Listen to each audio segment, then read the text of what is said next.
Hello students, class 10 exercise 13.1 question number 7। Question number 7 में क्या है कि कोई तंबू एक बेलन के आकार का है। हमारे पास कोई तंबू है, एक बेलन के आकार का है, जिस पर एक शंकु अर्धरोपित है। उसके ऊपर शंकु रख रखा है। यदि बेलनकार भाग की ऊंचाई और व्यास क्रमांश 2.1 मीटर और 4 मीटर है तथा शंकु की तिर्यक ऊंचाई 2.8 मीटर है, तो इस तंबू को बनाने में प्रयुक्त कैनवस का क्षेत्रफल ज्ञात कीजिए। कैनवस मतलब जो हमारे पास कपड़ा लगा होता है ना तंबू के ऊपर, वो उसकी बात कर रहा है। कैनवस का क्षेत्रफल ज्ञात कीजिए। साथ ही 500 रुपये प्रति मीटर की दर से इसमें प्रयुक्त कैनवस की लागत ज्ञात कीजिए। ठीक है, हमें इसकी लागत भी निकालनी है कि कितने रुपए का कपड़ा लगेगा उसमें, कैनवस मतलब। ठीक है, अब देखो यहाँ पे हमारे पास एक बेलन के आकार का, यहाँ पे पहले बेलन बना लेते हैं। ठीक है, ये हमारे पास बेलन, ठीक है, ये हमारे पास बेलन हुआ। अब इसके ऊपर क्या रखा हुआ है, एक शंकु। ठीक है, यहाँ पे एक ये शंकु रखा हुआ है। ठीक है, यहाँ पर क्या रखा हुआ, शंकु। अब देखो क्वेश्चन में दे रखा है, जो बेलन की ऊंचाई दे रखी है हमें 2.1 मीटर। ठीक है, और इसका व्यास भी दे रखा है हमें 4 मीटर।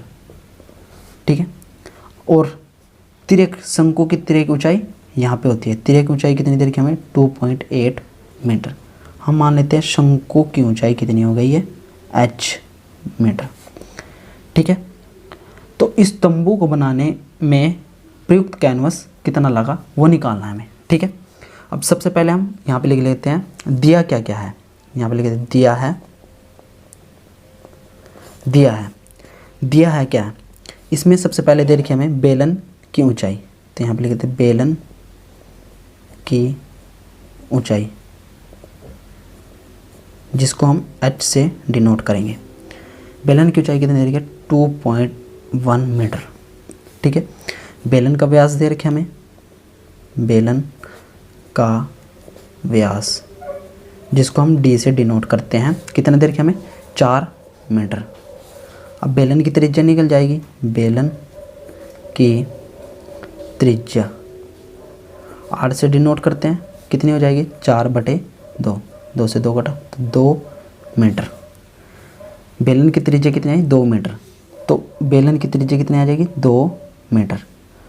ठीक है, शंकु की भी त्रिज्या कितनी हो जाएगी, 2 मीटर। ठीक है, और यहाँ पे लिखते हैं शंकु की तिर्यक ऊंचाई दे रखी है हमें, शंकु की तिर्यक ऊंचाई जिसको हम L से डिनोट करेंगे, कितनी दे रखी है हमें, 2.8 मीटर। शंकु की ऊंचाई की जरूरत नहीं है क्योंकि शंकु का क्षेत्रफल होता है वो πr/l होता है। ठीक है, क्योंकि r भी हमें पता है, l भी पता है, तो निकल जाएगा। अब हमें इसमें देखो तंबू बनाने में हमें बाहर से मतलब कि इसको कपड़े से ढकना होगा, मतलब कि कैनवस। ठीक है, कैनवस से हमें इसको ढकना होगा। तो कितना पार्ट हम ढक सकते हैं, बेलन का क्षेत्रफल से और शंकु के क्षेत्रफल से हम ढक सकते हैं। तो यहाँ पर लिखते हैं कैनवस का क्षेत्रफल, यहाँ पर लिखते हैं कैनवस का पृष्ठीय क्षेत्रफल बराबर क्या होगा, बेलन का क्षेत्रफल प्लस शंकु का क्षेत्रफल। ठीक है बच्चों, अब देखो बेलन का क्षेत्रफल क्या होता है, 2πrh प्लस शंकु का क्षेत्रफल होता है πrl।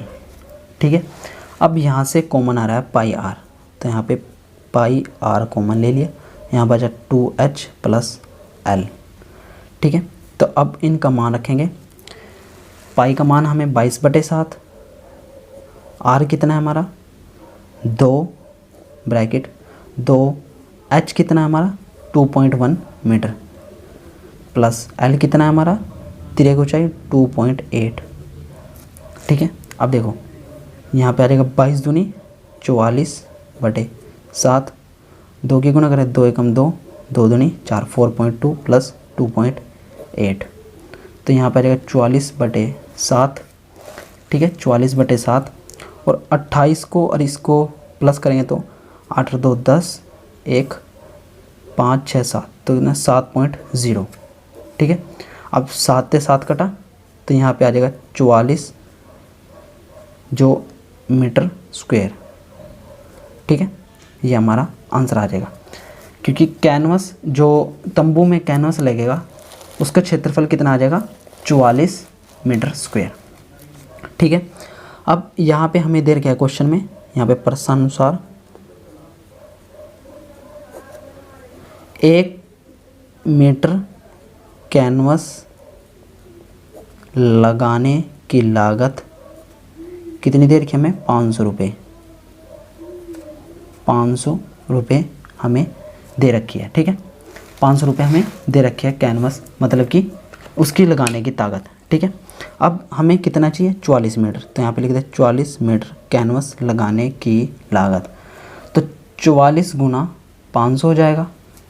ठीक है, अब देखो 5 चौका 20 2, 5 चौका 20 2 22 20, मतलब 22,000 रुपये हमारा खर्चा आएगा।